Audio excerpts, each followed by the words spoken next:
بسم اللہ الرحمن الرحیم۔ السلام علیکم۔ حضرت عائشہ رضی اللہ عنہ فرماتی ہیں کہ ایک دفعہ میں نے عرض کی، یا رسول اللہ، کیا قیامت کے دن کوئی حبیب اپنے حبیب کو یاد رکھے گا؟ آپ صلی اللہ علیہ وسلم نے ارشاد فرمایا کہ 3 موقعوں پر کوئی کسی کا پرسان حال نہ ہوگا۔ ایک میزان عمل کے وقت، جبکہ یہ کٹکا لگا ہوگا کہ اعمال کا بوجھ بھی ہے یا پلڑا ہلکا نکلتا ہے۔ دوسرے، اعمال ناموں کے اڑنے کے وقت، جبکہ یہ فکر ہوگی کہ اعمال نامہ دائیں ہاتھ میں آتا ہے یا بائیں ہاتھ میں۔ تیسرے، جبکہ آگ سے ایک گردن نکلے گی اور تمام کا احاطہ کر کے کہے گی کہ مجھے 3 قسم کے لوگوں پر مقرر کیا گیا ہے، ان لوگوں پر جو خدا تعالیٰ کے سوا دوسرے خداؤں کی پرستش کرتے رہے، اور ہر متکبر اور سرکش پر، اور ہر اس شخص پر جو یوم حساب پر ایمان نہیں رکھتا۔ پھر ان سب کو گھیر کر جہنم کی گہری وادیوں میں ڈال دے گی، اور جہنم پر ایک پل ہوگا جو بال سے باریک اور تلوار سے زیادہ تیز ہوگا۔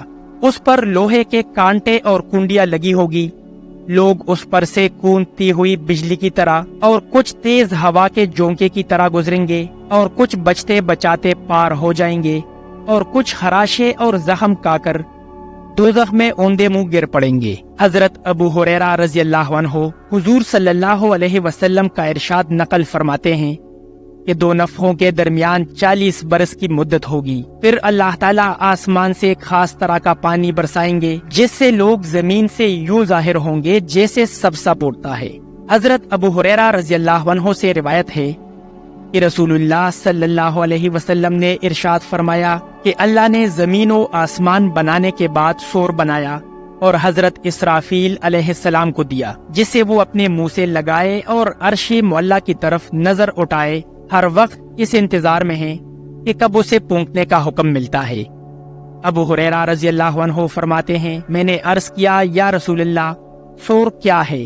ارشاد فرمایا کہ نور کا ایک سینگ سا ہے۔ میں نے عرض کیا، یا رسول اللہ، اس کی کیفیت کیا ہے؟ ارشاد فرمایا کہ وہ بہت وسیع ہے۔ اس ذات کی قسم جس نے مجھے نبی بنا کر بھیجا ہے، اس کے دائرے کی وسعت زمین اور آسمان کے خلا جتنی ہے۔ نفخے میں 3 دفعہ پونک ماری جائے گی۔ بعض روایتوں میں 2 نفخے آتے ہیں، ایک ہلاک ہونے کا، ایک دوبارہ جی اٹھنے کا۔ حضرت کعب رحمۃ اللہ علیہ کی روایت میں 2 نفخے ہیں، حضرت ابو ہریرہ رضی اللہ عنہ کی روایت میں 3 ہیں، ایک گھبراہٹ کا، ایک بے ہوشی کا، اور ایک مر کے جی اٹھنے کا۔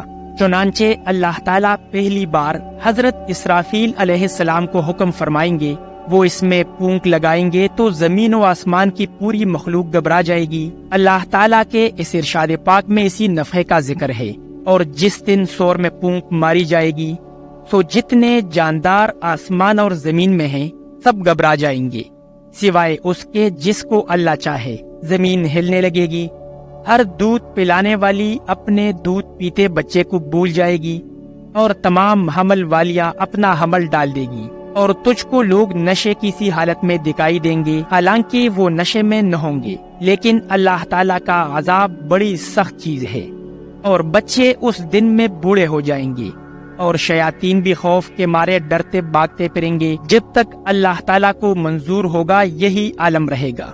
پھر اللہ تعالیٰ حضرت اسرافیل علیہ السلام کو حکم فرمائیں گے، اور وہ دوبارہ پونک لگائیں گے تو آسمان اور زمین والے سب کے سب مر جائیں گے، بجز چند افراد کے جن کو رکھنا اللہ تعالیٰ کو منظور ہوگا۔ اللہ تعالیٰ کے اس ارشاد میں اسی حالت کا ذکر ہے، اور سور میں پونک ماری جائے گی تو تمام آسمان اور زمین والوں کے ہوش اڑ جائیں گے، مگر جس کو خدا چاہے۔ اس استثناء سے مراد شہداء کی ارواح ہیں۔ ایک قول میں حضرت جبریل، میکائیل، اسرافیل اور ملک الموت یعنی اسرائیل علیہ السلام مراد ہیں، تو اللہ تعالیٰ ملک الموت سے مخاطب ہو کر فرمائیں گے، میری مخلوق میں سے کون بچا ہے؟ وہ کہ خود جانتے بھی ہوں گے۔ وہ عرض کریں گے، یا اللہ، تو ہی لا تموت ہے۔ بس جبرائیل علیہ السلام، میکائیل علیہ السلام، اسرافیل علیہ السلام اور حاملین عرش فرشتے باقی ہیں، یا پھر میں ابھی باقی ہوں؟ پھر اللہ تعالیٰ ان حضرات کی ارواح کو بھی قبض کر لینے کا ملک الموت کو حکم فرمائیں گے۔ قلبی اور مقاتل کی روایت میں یوں ہی آتا ہے، اور ایک روایت محمد بن کعب نے ابو ہریرہ رضی اللہ عنہ سے نقل کی ہے کہ اللہ تعالیٰ ارشاد فرمائیں گے کہ جبرائیل، میکائیل اور اسرافیل سب مر جائیں اور عرش کو اٹھانے والے فرشتے بھی مر جائیں۔ پھر ارشاد فرمائیں گے کہ اے ملک الموت، میری مخلوق میں سے کون باقی ہے؟ عرض کریں گے کہ ایک تیری ذات ہے جس پر فنا نہیں، اور مخلوق میں سے یہ کمزور بندہ باقی ہے جو ملک الموت ہے۔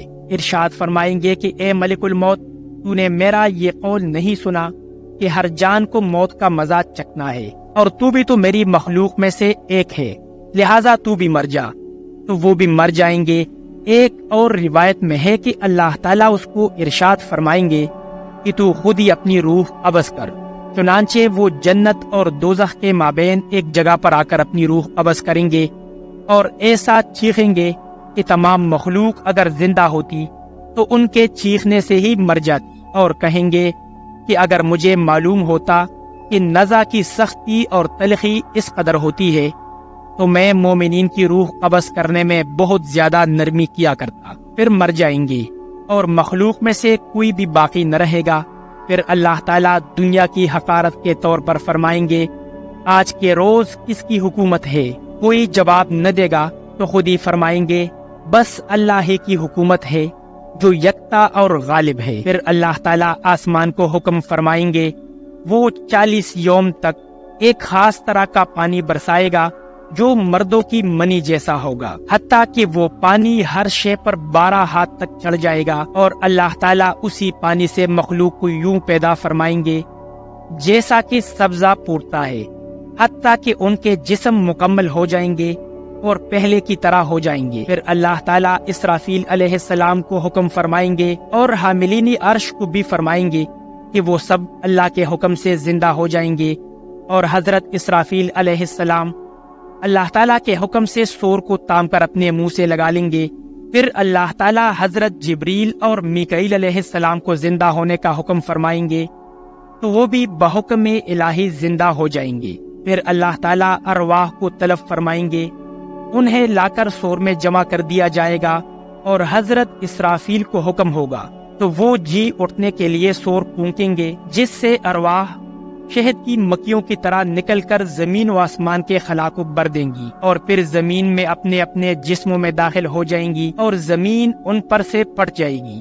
اور حضور صلی اللہ علیہ وسلم نے ارشاد فرمایا کہ میں پہلا شخص ہوں جس سے زمین پٹ کر کھل جائے گی۔ ایک اور روایت میں ہے کہ اللہ تعالیٰ جب حضرت جبریل، میکائیل اور اسرافیل علیہ السلام کو زندہ فرمائیں گے تو یہ حضور صلی اللہ علیہ وسلم کی قبر شریف پر حاضر ہوں گے، اور ان کے پاس براق اور جنتی لباس ہوگا، تو آپ کی قبر شریف کھل جائے گی۔ آپ جبریل علیہ السلام کی طرف متوجہ ہو کر فرمائیں گے، اے جبریل، یہ کون سا دن ہے؟ وہ کہیں گے، یہ قیامت کا دن ہے، یہ ہونے والی اور کٹانے والی کا دن ہے۔ ارشاد فرمائیں گے، اے جبریل، اللہ تعالیٰ نے میری امت کے متعلق کیا فیصلہ فرمایا ہے؟ وہ کہیں گے کہ آپ کو بشارت ہو کہ آپ ہی پہلے شخص ہیں جن کی قبر کھولی گئی ہے۔